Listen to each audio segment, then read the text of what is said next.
Hi there, it's CJ Miller, and I'm in my kitchen and I am cooking. I'll get a surface light on here. Can you hear the sizzle? This is a pork chop in vegetable oil. Okay, so there's four of these pork chops of good size. I separate them and I package them in four, and then I can have four meals off of these pork chops, depending upon my appetite throughout. So, uh, yeah, uh, take the pork chop and I put it in this flour. It doesn't matter.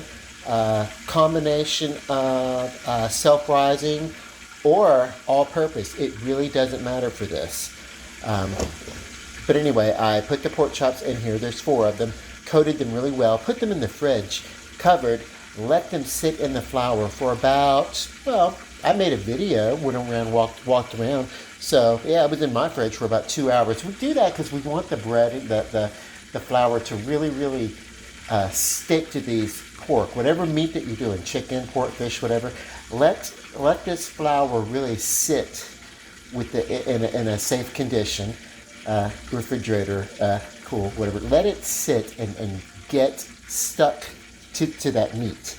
Okay, then go into an egg and a little milk here. Back into the flour, egg and milk. I'm sorry, egg. Let me just correct that because that sounds ridiculous, right? Starts with the flour, goes into the egg wash, back to the flour, back to the egg wash. And I do one more time for a light sprinkling. And let's get in here and turn this pork chop. This really only needs to go a few minutes on each side. And you want to cook it when you can move it around, then you know that side is ready to be flipped. If you can't move it and scoot it like that, then it hasn't crusted, and you need to leave it. The more you handle this, the worse off it is. Let's grab it from that angle and flip it. A good clean oil, and you're going to have a lighter breading.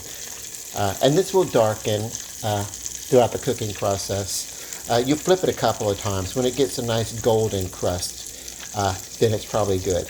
You want to cook your pork chop or any kind of meat to an internal temperature of about 160. I'm going to pause this until I'm ready to eat it. But I've eaten a pork chop before, whatever. There's no additional seasoning on this. If I want to, and I probably will, I take my seasonings. I think I'm just going to use a little seasoning salt or something like that. And just put a little seasoning salt or little onion or garlic or whatever, and just put it on top of the pork as it's cooking to give a little flavor. But pork has a rich flavor that if you didn't want to do that, you could get away with actually not adding seasoning to this. Okay, so this is about the level of crispness that you want these pork chops to get to. I'm going to take this out and bread it. Hang on one second. So here what I'd like to do is I'd like to show this is the first pork chop and this is the second. Around an equal amount of cooking and turning time, and then like looking at the flip side of this. Yeah, so there will be some difference in shading as your grease in your pan gets a little warmer. Your first pork chop will be light, and this is where you can kind of adjust your temperature. These are both within an acceptable range, but you don't want to get like too dark. You don't want your food to taste too scorched or burned or something. So adjust your oil as you're doing these pan fried pork chops.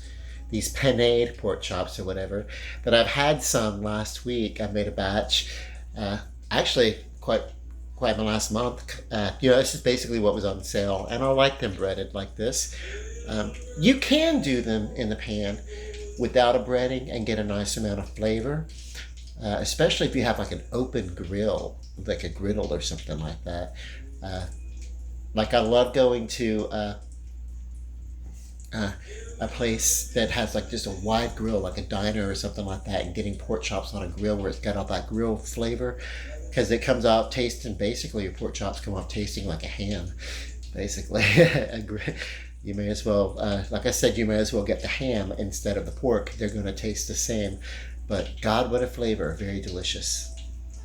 Okay, so like I said, just monitor your heat, adjust it, turn it up and down as you need to when you're doing paneed pork chops.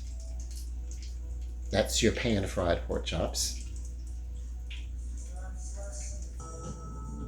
Okay, so here we are, and I have used almost all the flour and almost all the egg. Dishwasher ready to load, and last pork chop.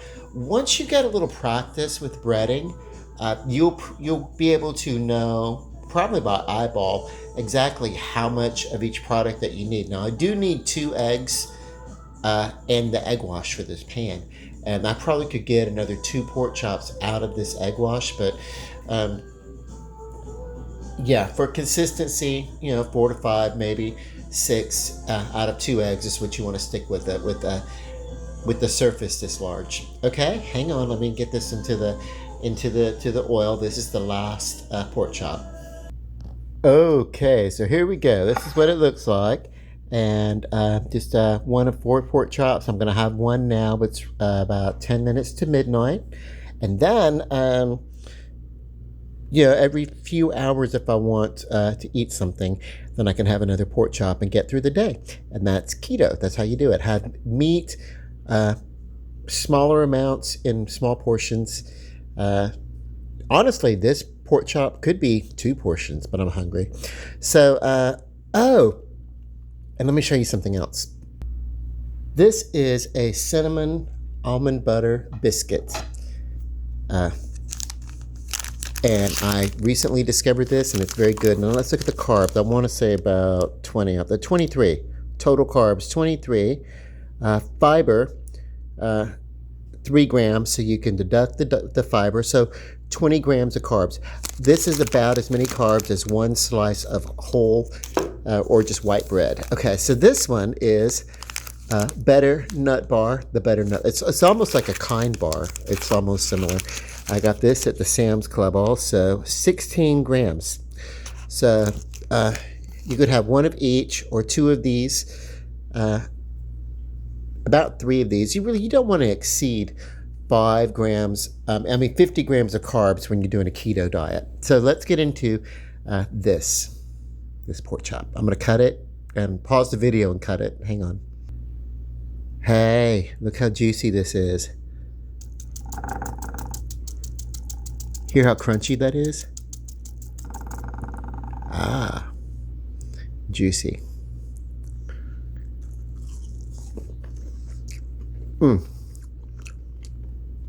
Damn delicious. Not seasoned flour, but I did put some seasoning salt on the outside.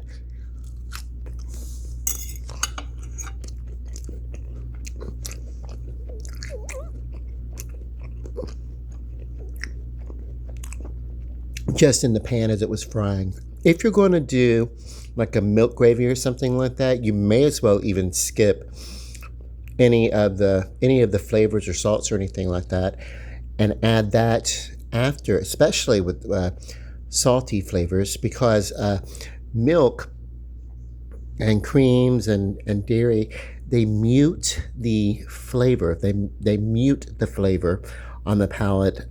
Salt. And oftentimes anything that's peppery or whatever, but, so what you want to do is you want to take those flavors and add them after, say, a cream gravy or something like that, so that, or whatever sauce, bechamel, which is a cream sauce in French. That's one of the mother sauces, and all cream sauces are kind of derived from that, bechamel, So what you want to do is add those flavors after the addition of salt or cheeses or something like that. Hit this up would be a really good sprinkling of blue cheese. But yeah. Okay, so this is a good, tasty, flavorful way to do some keto food. Those little snack bars, not to exceed 50 grams of carbs. Even if you have a potato or, say, a scoop of dressing or a sandwich or something, don't exceed 50 grams of net carbs. Try to get in a little fiber, and certainly eat the small portions throughout the day if you can. Okay, Love and light. Bon appetit. Peace. Good night.